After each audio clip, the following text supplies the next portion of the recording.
Hey, I'm Mark, and welcome to my screened-in porch overlooking my backyard on this beautiful summer day. Yes, that is my very yellow house behind me. I think it's kind of fun. I'm here to talk to you about the dissolution of fear, which is a necessary step on our spiritual path. You cannot entertain fear, promote fear, put your energy into it, build it up within your vibration and within the world, and simultaneously awaken to your divinity. The way to awaken to your divinity is to become free from fear. Now, most people think to become free from fear is focused on the external world. And sure, this external world is packed full of fear today. War, hurricanes, tornadoes, weather conditions that are extreme, relationship conditions that are extreme, government systems that are extreme, sicknesses and diseases that are rising up that are extreme. No doubt the external world out there is what one would call dangerous, fearful. But that is the least effective place to work if you want to become free from fear. In fact, you never will become free from fear if you're focusing on the external world. You can't build walls high enough to keep you safe. You can't eat healthy enough food to guarantee you won't get sick or die tomorrow. You can't protect your relationships from all external focuses so that they remain the way you want them to and they don't change. The world out there is all about change, and the world out there is fearful. It is the ego's world. It is terrorizing. No doubt about it. That is where most people are trying to secure their freedom from fear. Doesn't work. So let's back up one level and go to where you can do this work. And this is where it does become an important part of your spiritual journey. It's within your mind. It's within your thoughts. It's within your beliefs that have formulated themselves over your lifetime. You have inherited them from your families, from the communities that you grew up in, from the agreements that you are living and moving and having your being in that are in the invisible world. It is your thinking that keeps you afraid of lack, of embarrassment, of being left out, of not belonging, of not having enough. It is your beliefs that keep you afraid morning, noon, and night. But here's the great news. This is where fear can be healed. It's a divided mind, a mind that goes to fear, a mind that goes to love. And most minds are conditioned 99% of their attention to fear. That doesn't make it any more real. Course in Miracles teaches that the real thought system is the thought system of God, the thought system of love. It says the other thought system, the one anchored in fear, is the illusion. Now, what it means by the illusion is when you stop believing in it, it will stop. Doesn't mean you're not having an experience of it when you are believing in it. Of course, that's what's happening. We're not going to deny that. But what we do have to acknowledge is that it can change and it can disappear. And this is the important work. And when your mind becomes free of fear, something miraculous begins to happen. The world that you're living in, the world you're seeing, begins to become kinder. Somehow things begin to change. Or when things don't change in the external world, when there's still outside expression of anger and terror and attack, you sit within yourself, being able to maintain peace and bring that peace to the world, keeping yourself safe and those around you. The world does change, not out there, but by you doing the work in here.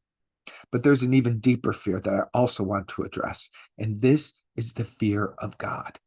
This is an existential fear that is so deep that most everyone has no clue how much this is driving them.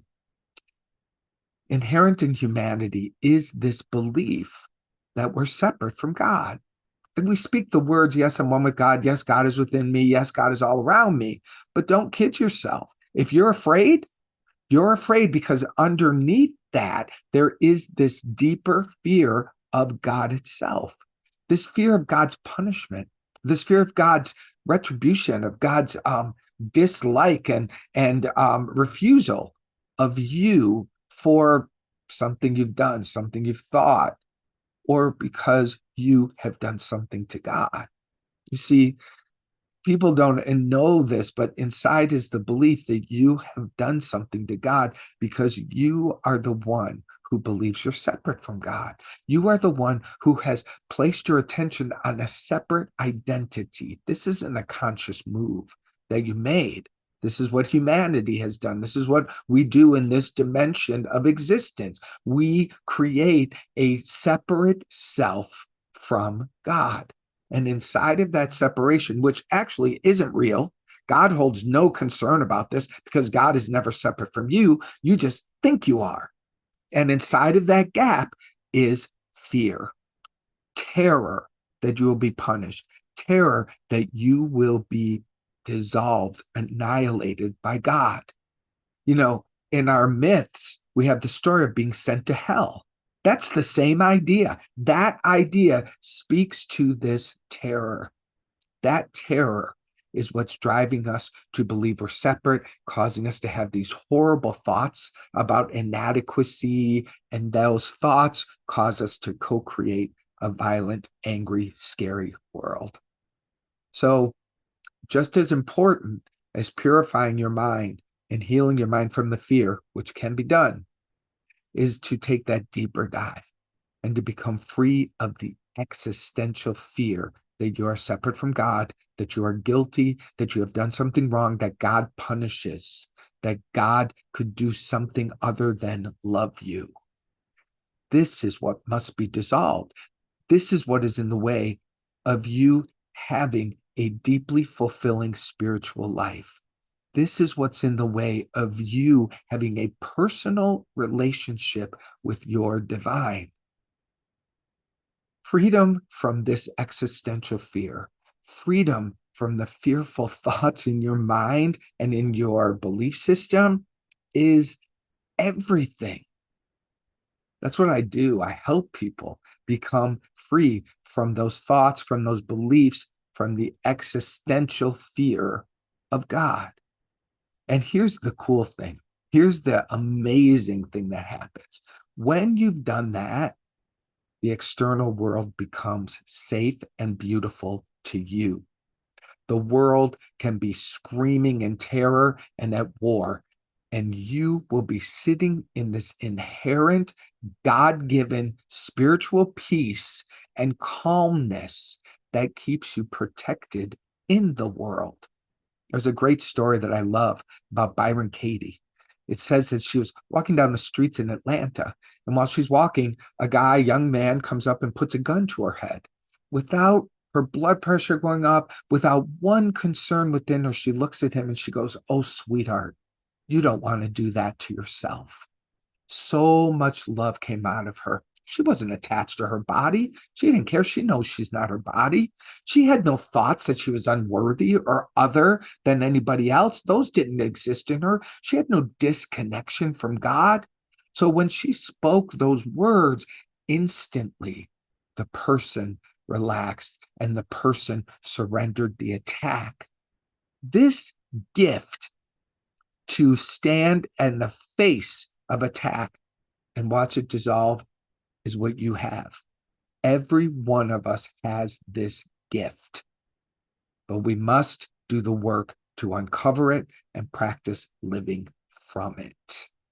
That's what I love to help people do. That's what I'm about. And if you're on a spiritual path, that's what you're about.